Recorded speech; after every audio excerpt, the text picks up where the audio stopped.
What if the Patti Smith Group went disco? This week we'll be celebrating how that band provided a vital link between the radical end of 60s counterculture and the emerging punk rock movement in the mid to late 70s. And we'll also be taking a look at the disco movement that rose to massive popularity during that same time frame, and questioning why exactly it received such a vehement backlash from rock fans. All this and more on this week's What If, How, When, Why. Hi, my name is Morgan Brown, and every Monday I upload a new What If video to my YouTube channel, and then on Wednesdays one of these companion videos discussing the artists and genres involved in the What If video, and also explaining a little bit about my process for recording and arranging the track. So the idea of the What If videos is that each week I pick a popular song and imagine an alternative universe in which some change of circumstances causes that song to come out completely different from the version that we know and love. I then take the original lead vocal of that song and record a new backing track to it using just GarageBand and whatever instruments I happen to have around the house in order to bring that alternative version of the song to life. So the song I picked this week was Because the Night by the Patti Smith Group, and I tried to reimagine that as a disco dance floor filler. So if you haven't had a chance to listen to that yet, here's a little taster. When I'm alone, love is the ring, the telephone, love is an angel disguised lust. Here in our bed until the morning comes. Come on now, try and understand the way I feel under your command. Take my hand, that just understand. We can't touch you now, can't touch you now, can't touch you now. Because the night belongs to lovers. Because the night belongs to love. Because the night belongs to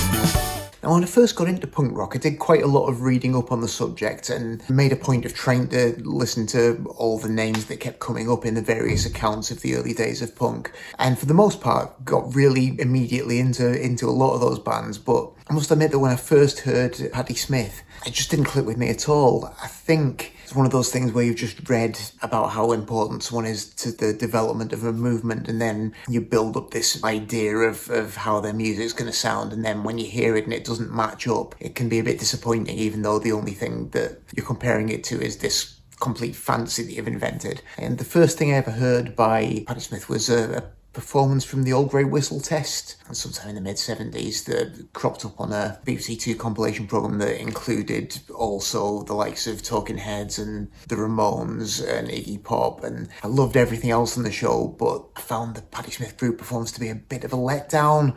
Didn't feel like that coherent of a song, and had this sort of heavy element of performance poetry, which just, to me at the time, invested as I was in this idea of the short, sharp shock of punk rock, felt a bit too much like a hippie throwback. So that kind of put me off for a little while, and I didn't really revisit Patti Smith Group until several years later. I, at a car boot sale somewhere, found a cassette copy of Wave for some tiny amount of money, and thought, well, 25 pence, whatever, I'll just take a chance on it. By this point, obviously, my expectations had already been shattered by that initial performance, and then, my horizons had broadened a little bit. I'd got a less one-dimensional idea of what all this music should be about, so I went into it with a bit more of an open mind, and I have to say, I absolutely loved that album. I know it's not one of the most highly regarded Patti Smith Group records, but it's just a fantastic rock record, nothing really to do with punk at all, but just tremendous songs. I mean, Dancing Barefoot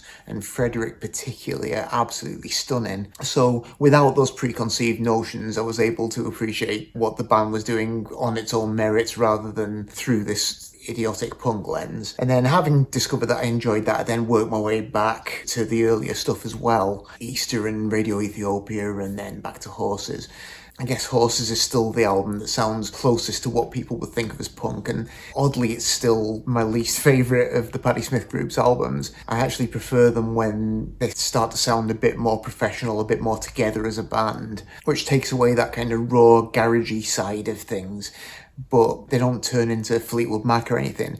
It's still great, high energy, driving rock and roll, in a way probably closer to the kind of thing that Bruce Springsteen and the E Street Band were doing, which makes it kind of fitting that their sort of breakout hit was Because the Night, which of course was a song that was originally written by Bruce Springsteen for the Darkness on the Edge of Town record. As I understand it, it was one of a massive batch of songs that he wrote around that time, and he kept trying to demo it, couldn't come up with satisfactory lyrics. And Jimmy Iovine, who was engineering on Darkness at the Edge of Town, was also booked to produce Easter for the Patti Smith Group. And I think Springsteen was bemoaning the fact that he couldn't seem to finish off this song. So Jimmy Iovine suggested that he try Patti Smith with it and see if she was able to find the missing words. And Springsteen apparently just kind of said, yeah, if she can finish it, then she can have it. So, and as it turned out, she came up with just the perfect words for it, completed the song, and it works beautifully with her vocal, it works beautifully with how the band sounds, and they just absolutely knocked it out of the park. And I think irrespective of anyone's ideas of how things should sound to be punk, it's not trying to do that, it's just a tremendous classic rock record. And for me, musically, that's what the Patti Smith Group really excelled at. I know apparently at the time when they made their second album, Radio Ethiopia, there was some kind of critical backlash. They felt it was overproduced because I think they got Jack Douglas, who's famous for working with Aerosmith, in to produce, and it was considered to be too slick, too many overdubs. There was accusations of them becoming a heavy metal band, which is absolutely preposterous. Because really, although punk from 1976 onwards rapidly did start to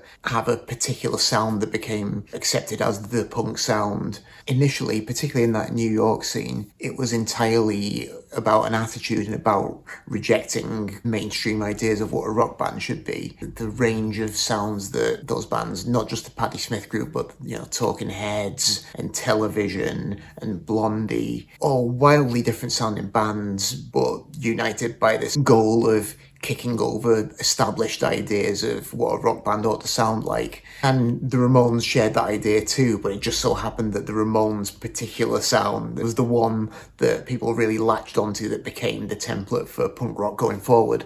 And I love that Ramones sound. I'm glad that was there and that became the punk sound. But the Patti Smith Group was never going to play that kind of thing. They were too obviously steeped in rock tradition, and they were clearly too interested in being a really good straight-ahead rock band, which isn't to say that they weren't capable of producing a diverse array of sounds. I mean, they cover a pretty broad span of sounds on those classic records. Although one thing that they didn't ever attempt, as far as I'm aware, is disco, which is a thing that some of their contemporaries, most notably Blondie, of course, on Heart of Glass and various other records, did attempt. It's pretty much impossible to exaggerate how massive disco was at the time, I think. Definitely got to a point by the end of the 70s where it was all pervasive, and everyone and their uncle was attempting to make at least one record with a disco flavour. But as astonishing as the rise of disco was, I think the backlash against it was probably equally astonishing, and kind of the commercial fall-off that it suffered at the end of the 1970s was pretty spectacular. It's sort of interesting to look at disco and look at why it became so popular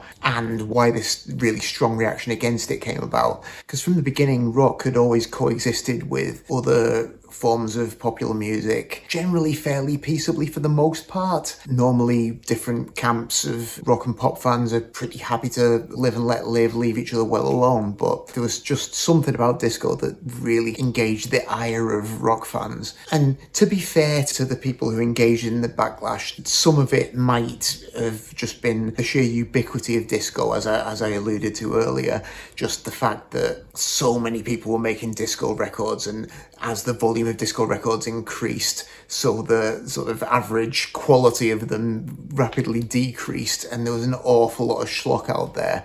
Also, I guess to try and be fair to the people engaged in the backlash, rock has long been obsessed with its sort of ideas of being an organic and authentic genre, however false those ideas might be, and however it might break its own rules all the time, still kind of quite attached to the idea of rough and ready music played by live bands, whereas disco, rightly or wrongly, was, I think, perceived by a lot of people as being manufactured music, quite machinistic in its sound. And then I think also there were very real concerns about the rise of sort of discothèque culture in the sense of places where you would once have gone to see a live band, you'd now go and there's just a DJ who's just spinning records. And, that I think was a legitimate concern for some people. But I don't think that explains the whole thing. And I particularly don't think that explains the sheer rage and hatred that disco ended up eliciting. I mean, if you look at events like, I guess the infamous thing was the Disco Demolition Night, which took place at, can't remember the name of the place, a baseball field in Chicago, where this local DJ, as a stunt, organised an event where he blew up a crate of disco records and just sent this giant crowd of pretty much entirely white male rock fans into this destructive frenzy. And you've got to think that, legitimate concerns aside, a lot of that has got to come down to racism and homophobia, because although it got co-opted by everyone, disco definitely very much started out as a form of black music, and a form of black music that was particularly propagated through gay club culture. I guess initially, as a form of music, it drew from both funk and Philly soul, the extended hypnotic grooves of funk with the melodicism and the kind of orchestration that you hear in that kind of Gamble and Huff Philly soul sound, putting those together with this 4-on-the-floor drum beat, which I think was first used, as far as I'm aware, by the drummer from Harold Melvin and the Blue Notes, the great Philly soul band, and then got taken up as the rhythm of disco. As I say, it particularly took off in gay clubs, gay culture as a culture that's really dance focused, so it totally embraced this new style of music with this insistent high energy beat, quite a sort of uniform rhythm, so you can run one record into another and just keep this momentum going on the dance floor. There's no let up, it's just this constant sort of high energy pounding rhythm. And so I think as a result of that kind of connection between gay culture and disco, you also then get some very high profile, openly gay disco performers, which is something that I think at the time certainly was extremely unusual in mainstream popular music. Notably, obviously, Sylvester and the Village People were pretty in your face with their sexuality, which is something that mainstream popular culture wasn't necessarily ready for. And when you see that footage of these marauding, as I say, almost exclusively white male rock fans, there's absolutely this fear of the other in that as well. It's not just about music, it's not about a change in music culture, there's plenty of homophobia in there, and not just a little racism too. But not all rock fans, not all guitar bands thought of disco as the enemy. I mean, certainly there were some people in the sort of more mainstream rock world who did dip their toe into disco and secure some pretty sizable hits. I mean, it's certainly notably Rod Stewart with Do You Think I'm Sexy, and Kiss with I Was Made for Loving You. But where the crossover really occurred was in the world of punk and new wave and post-punk, where you really see a very fruitful kind of crossover happening. As I say, Blondie was a really notable example, but then you also have The Clash cheerfully taking on disco rhythms.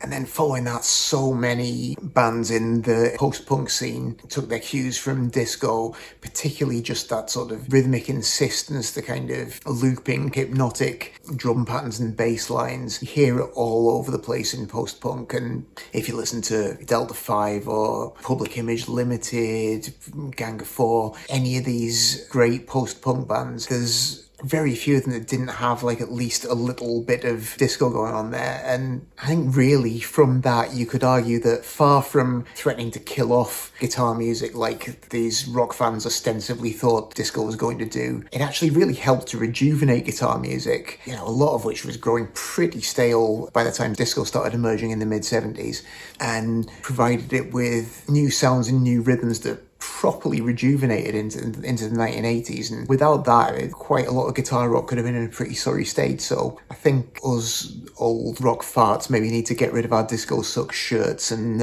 actually kind of thank disco for giving us some useful ideas. But anyway, that brings me to this week's alternative universe scenario. So in my alternative timeline this week, it's 1977. The Patti Smith Group are trying to figure out what to do next after the release of the Radio Ethiopia album. Not sold as well as they were hoping. It's not been as critically acclaimed as their debut. They're a bit stumped as to where to go next, and Arista Records, their label, are not super happy and are starting to put pressure on them to have a hit. Patti presents them with this song, Because the Night, which she's co-written with Bruce Springsteen. She's like, this is your hit, this is the song that's gonna be our big break. And they're impressed with the song, they recognise that it's a great piece of work, but they're still a bit concerned that the sound of it isn't really what's kind of getting consumers excited these days. Try and put some pressure on them to modernise and maybe be a bit less rocky, do something that's going to be a bit more chart friendly. The band are a bit reluctant, so one of the executives has this idea. He plies the band with copious amounts of champagne and coke, and then when they're in a particularly merry mood, he takes them along to Studio 54 to witness the disco scene in action. And in their intoxicated state, they're completely taken by the hedonistic atmosphere and the hypnotic high energy music. And by the end of the night, they've all agreed that disco is the way to go. They're gonna transform Because the Night into a disco dance floor filler. So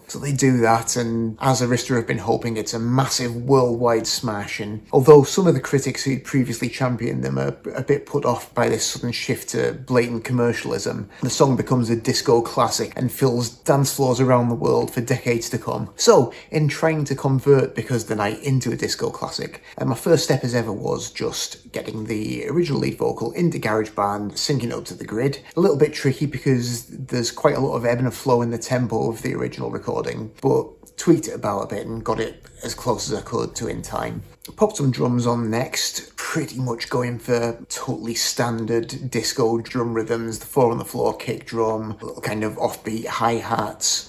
So a bit of a slow build up through the verse, but then kind of really kicking into full gear. Also bolstered that with quite a lot of additional percussion because I just really wanted to make sure the beat really hit home. So at various points we've got congas and tambourines and hand claps, all just reinforcing that really strong rhythm. Next thing, I added some bass. Some great bass playing on proper disco records. I'm not that nimble a bass player.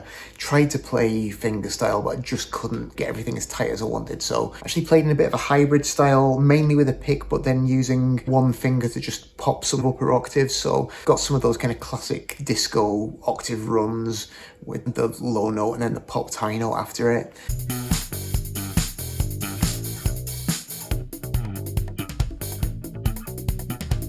Guitar-wise, I've got a couple of guitar tracks on there just for different sounds. So the first one you hear has a wah-wah pedal, and it's doing either that kind of blaxploitation thing where it's not actually playing notes, it's just muting the strings and then just rhythmically strumming while depressing the wah pedal, so you get that sound. So I do a bit of that, and then there's also some just octave drones with the rhythmic wah as well, which is a thing you hear sometimes on old disco records. And then on other sections, I've got a second guitar track, which is a nice kind of clean sound, playing scratchy rhythmic chords, a little bit like the kind of thing Nile Rodgers used to do on Chic records. There are a couple of keyboards on there. I think the first thing you hear is an electric piano playing some kind of more soft chordings through the verses, and then when we get to the chorus, I've got an acoustic piano sound coming in with more of a heavy attack and kind of rhythmic chording, kind of almost the sort of prototype of the sort of thing you hear in house music, which I thought sounded quite cool.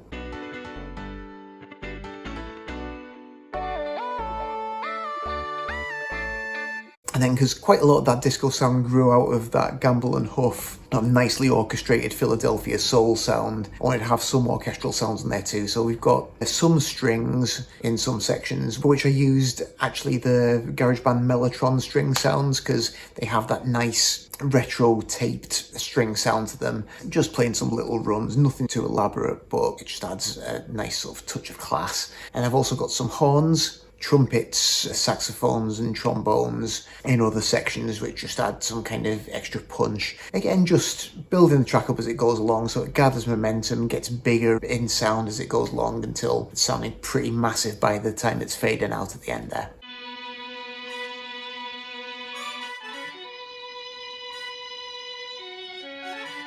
And for the video, started out as usual by finding some good footage of Patti and the boys back in the day performing the song. So synced that up to the track. Again, quite difficult because their version does ebb and flow in speed quite a lot, but I got it more or less in sync. Obviously, I've got horns happening on this track, and naturally the Patti Smith Group doesn't have a horn section, so I used some footage of, I think, Casey and the Sunshine Band from Soul Train. So we've got their horn section in there, just performing some of those little stabs here and there. Also got a little bit of Casey playing the keyboards and a little bit of his conga player too. And then I just blended that with a bunch of footage of revelers out enjoying the discos in the 1970s. So from a couple of different sources. One of them was a little documentary about the disco scene in Australia, I think, from which I got some fun footage of a roller disco, which I thought was kind of cool. And then also found a little documentary about Studio 54. So you've got a bunch of that sort of hedonistic Studio 54 lifestyle, people swigging champagne and making out in dark corners and drag queens and all that good stuff. So just edited those all together, and I thought that kind of did the trick, really. Didn't really need to put anything else in there.